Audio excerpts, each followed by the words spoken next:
Assalamualaikum warahmatullahi wabarakatuh. Alhamdulillah wassalatu wassalamu ala rasulillah. Khurafat menyebar luaskan bahwa keturunan Nabi dijamin masuk surga. Beginilah tanggapan dari asatis kita. Mari simak videonya sampai selesai. Untuk jaminan masuk surga, untuk cucu Nabi, selama nasabnya itu benar, maka insya Allah dia tidak akan meninggal kecuali husnul khatimah. Karena ini sebagai praktek dari Al-Quranul Karim, firman Allah, wa yutahhirukum tathira. Disucikan oleh Allah sesuci-sucinya.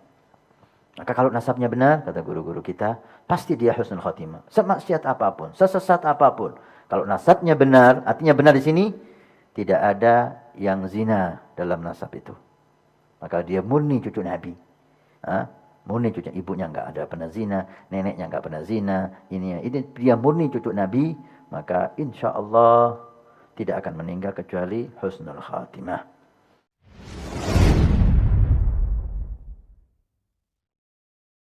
Saya ketemu lagi sebagian Habib yang sudah ngaji di Amsterdam. Dia bilang, ya Ustadz, kita meyakini bahwasanya kita semua pasti masuk surga. Semua keturunan Nabi bagaimanapun berandalnya, bagaimanapun buruknya, pasti masuk surga. Dari mana hadis seperti itu? Dari mana ya akhi? Subhanallah. Mana hadisnya? Datangkan hadisnya. Mana sanadnya? Ya orang Syiah mereka bikin hadis sendiri, ya biarin aja. Itu tidak logis. Bukankah ada keturunan Nabi yang tidak soleh? Bukankah keturunan Nabi ada yang soleh luar biasa? Ada yang juga berandal luar biasa? Bahkan di antara mereka ada yang pindah agama? Ada. Bahkan ada yang menjadi pendeta? Ada. Ada yang terkena kasus narkoba? Ada. Ada yang soleh luar biasa, ada yang bertakwa luar biasa. Mana yang mengatakan keturunan Nabi pasti masuk surga? Enggak ada. Kita bilang kalau ada keturunan Nabi yang soleh luar biasa, kita harus muliakan lebih daripada yang lainnya. Kata Nabi SAW, "Udzakirukumullah fi ahli baiti." Aku ingatkan kalian untuk menghormati apa? Kerabatku. Keturunan Nabi SAW. Apakah betul Habib atau keturunan Nabi dijamin masuk surga semuanya? Rasulullah SAW berkata, saya ringkas, "Ya Fatimah binta Muhammadin, la ughni anki minallahi syai'a." Wahai Fatimah putrinya Muhammad, aku tidak bisa menolong dirimu sedikit pun di sisi Allah. Gak mampu aku. Kecuali apa yang kau miliki dari keimanan. Ini darah keturunan Rasul. Kalau seandainya kau mencuri wahai Fatimah, aku potong tanganmu. Apa maksudnya? Kalau seandainya Fatimah berbuat kesalahan, tetap dihukum. Apakah dihukum di dunia ataukah dihukum di mana?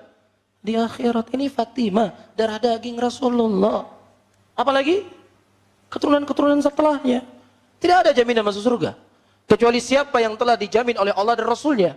Siapa yang dijamin? Abu Bakar fil jannah, Umar fil jannah, Utsman fil jannah, Ali fil jannah, dan seterusnya dikhabarkan oleh Rasul. Dan siapa yang tidak datang nas dalil dari Nabi Muhammad SAW, dia sebagai penghuni surga, kita tidak mengatakan dia sebagai penghuni surga. Nah kalau seandainya dia keturunan Rasulullah yang enggak sholat, enggak puasa, masuk surga juga? Enggak ada. La ughni anki minallahi syai'a. Aku tidak mampu menolongmu sedikit pun di depan Allah kecuali apa saja amalan yang kamu lakukan. Bisa difahami di sini? Ya. Jadi karena jauhnya manusia dari ilmu, itu sangat mudah ditipu. Barang siapa yang seseorang mengalir darahnya, ya, pada dirinya, darah daripada darah keturunanku, maka dijamin masuk surga. Ada hadisnya dibuat. Jadi si orang rebutan cari darah keturunan Rasulullah. Kadang darah ayam dijual, dibeli. Ya, gitulah minimnya manusia bahaya ketika manusia jauh dari ilmu. Beberapa bulan yang lalu saya mendengar ada sebuah kuburan, saya lupa di Kalimantan atau di mana. Saya lihat di sebuah potongan video, itu kuburan dianggap sebagai kuburan keramat. Ada kain kuning semuanya di situ. Akhirnya terjadi khilaf di kalangan masyarakat kampung. Ada sebagian masyarakat mengatakan itu kuburan kosong, nggak pernah ada isi di dalamnya. Enggak, ada kuburannya di situ. Akhirnya diangkat ke pemerintahan, turunlah camat dan kapolsek pada waktu itu. Akhirnya sepakat dikorek kuburan tadi. Ternyata ketika dikorek, kosong, nggak ada apa-apa. Pak camatnya sendiri yang diwawancara. Kami sudah mengorek kuburan kosong, nggak ada apapun. Anda lihat gimana dibohongin? Ya, dibohongin, dibohongin, apa bahasanya? Mentah-mentah ya. Mentah-mentah dibohongin. Iya. Saya teringat satu khutbah. Ya, dan sering saya sampaikan di pengajian, khutbah yang paling angker. Di dunia saja kita sudah dikibulin sama syaitan. Nanti di akhirat, finalnya di akhirat, di dalam neraka. Syaitan diberikan izin oleh Allah untuk berkhutbah. di depan pengikutnya semuanya. Jadi mudah-mudahan jangan sampai kita yang hadir di sini mendengar khutbah syaitan begini nanti. Jangan sampai. Cukup kita dengar di dunia saja. Allah mengatakan ucapan syaitan, lamma qudiyal amru innallaha wa'adakum wa'dal haqqi wa'adtukum fa akhlaftukum. Dan ketika perkara semua sudah selesai, yang masuk surga, yang masuk neraka dan neraka, Allah memberikan izin kepada syaitan untuk berkhutbah. Innallaha wa'adakum wa'dal haqqi wa'adtukum fa akhlaftukum. Maka kana 'alaikum min sultan illa da'autukum fastajabtum li.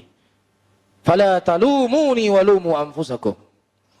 Kata syaitan, sesungguhnya Allah telah berjanji kepadamu dengan janji yang hak, dan kalian telah dapatkan semuanya hari ini. Dan aku juga telah berjanji kepada kalian, tetapi aku hari ini mengingkari seluruh janjiku. Bayangkan, gimana syaitan mengumumkan itu di hadapan kita. Mudah-mudahan jangan di depan kita ya, di depan orang. Maka nali alaikum min sultan, dan tidak saya memiliki apapun kepada kalian, kecuali kalian hanya aku ajak mengikuti jalanku, kalian mau ikut. Maka fala talumuni, jangan salahkan saya, jangan cerca saya hari ini, jangan kamu melaknat saya hari ini, salahkan dirimu sendiri. Quran sudah datang, hadis sudah datang, Rasul sudah datang, akal sudah diberi, Allah telah mengingatkan, jangan ikut saya. Ngapain ente ikut jalan saya? Jangan salahkan saya hari ini, salahkan dirimu sendiri. Udah, rasakan saja, sudah sabar dalam neraka. Mau kita seperti ini? Di dunia sudah dikibulin sama syaitan. Jangan sampai di akhirat kita menyesal. Bisa difahami ya? Jika videonya bermanfaat silakan dukung channel ini dengan cara like, comment, share, dan subscribe. Jazakallahu khairan. Wassalamualaikum warahmatullahi wabarakatuh.